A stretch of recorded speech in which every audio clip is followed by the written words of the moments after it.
They say silence speaks louder than words. But in this case, silence raised questions no one could ignore. Why did this happen? Was someone responsible? Was it jealousy, rivalry, or something deeper? The chess world, known for its calm and intelligence, suddenly found itself drowning in confusion and heartbreak.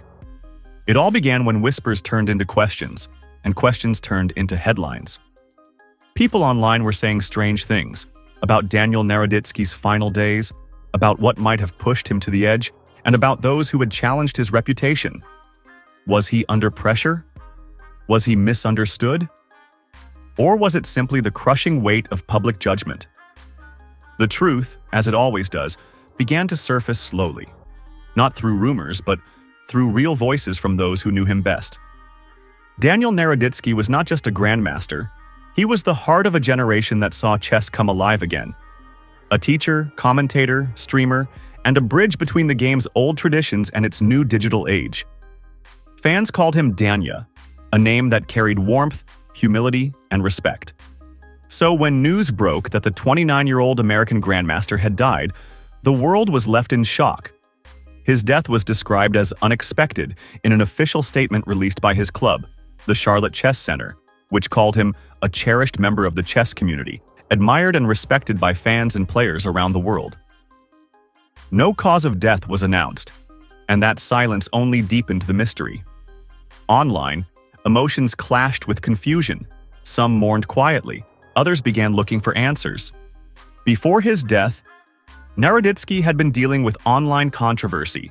Former world champion Vladimir Kramnik had made public accusations, suggesting that Daniel had engaged in unfair play during online matches, claims Daniel strongly denied.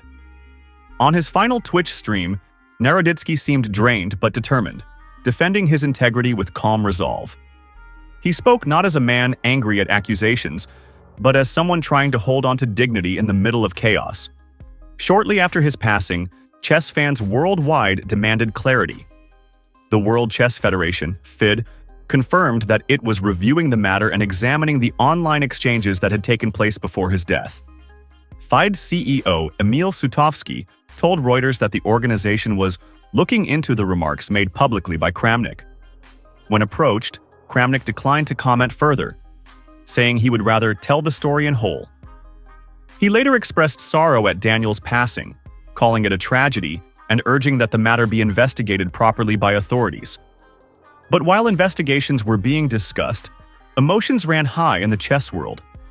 Prominent figures, including Magnus Carlsen, Hikaru Nakamura, and Nihal Sarin, came forward in support of Naroditsky and his family. Carlsen called the situation horrible.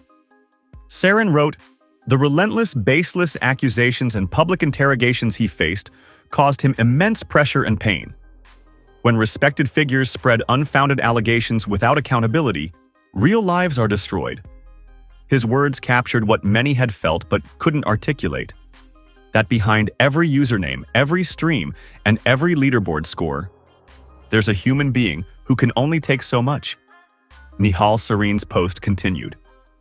Daniel's smile faded after the attacks began. We all saw it. The chess world has lost one of its brightest lights, someone who made our game accessible to millions. Meanwhile, British Grandmaster Jovanka Hauska spoke, saying, "People should not be allowed to accuse others of cheating just like that, without consequence. It shouldn't be trial by social media."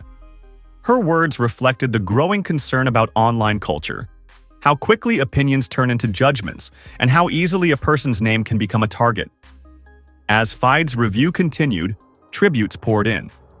The organization itself released a statement of condolence, promising to honor Daniel's memory with a special recognition for his contribution to popularizing chess. It's easy to see why. Naroditsky wasn't just a strong player, he was an incredible communicator. On his YouTube channel, which had nearly 500,000 subscribers, his calm voice and methodical explanations made chess accessible to beginners and fascinating for experts.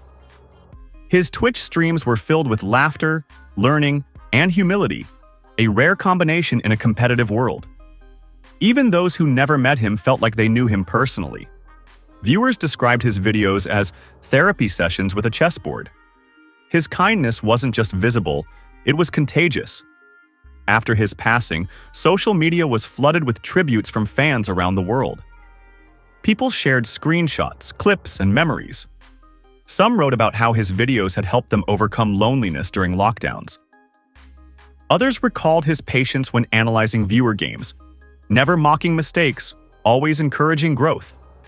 In one particularly moving tribute, a fan wrote, "Danya didn't just teach us chess, he taught us to think, to breathe, to be patient with ourselves."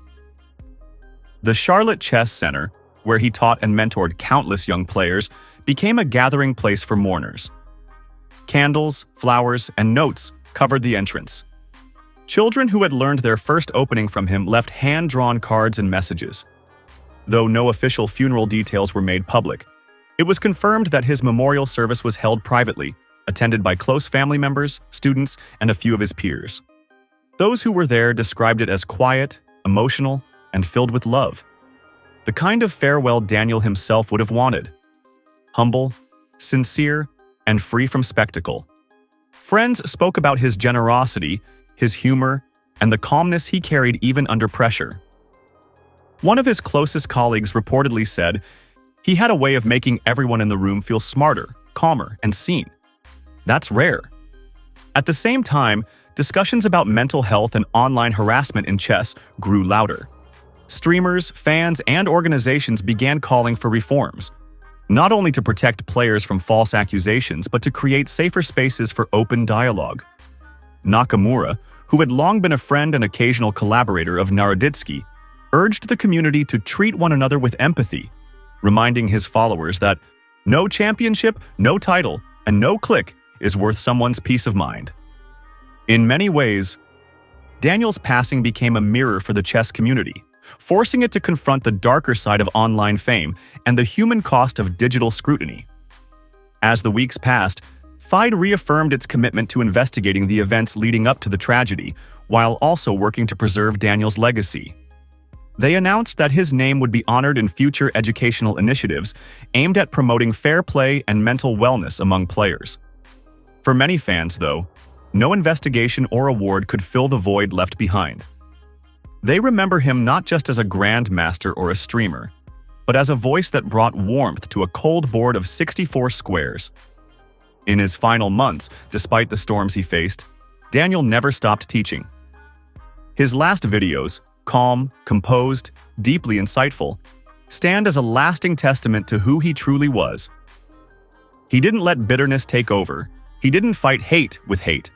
Instead, he kept doing what he loved most, sharing knowledge, spreading positivity, and building community. And perhaps that's where his real strength lay. Not in how many games he won, but in how many hearts he reached. Today, his name continues to inspire. New players still find his videos. His lessons continue to echo across Twitch and YouTube, reminding everyone that behind every chess move is a human being with dreams, fears, and feelings. As one fan beautifully put it, he played his final game with grace.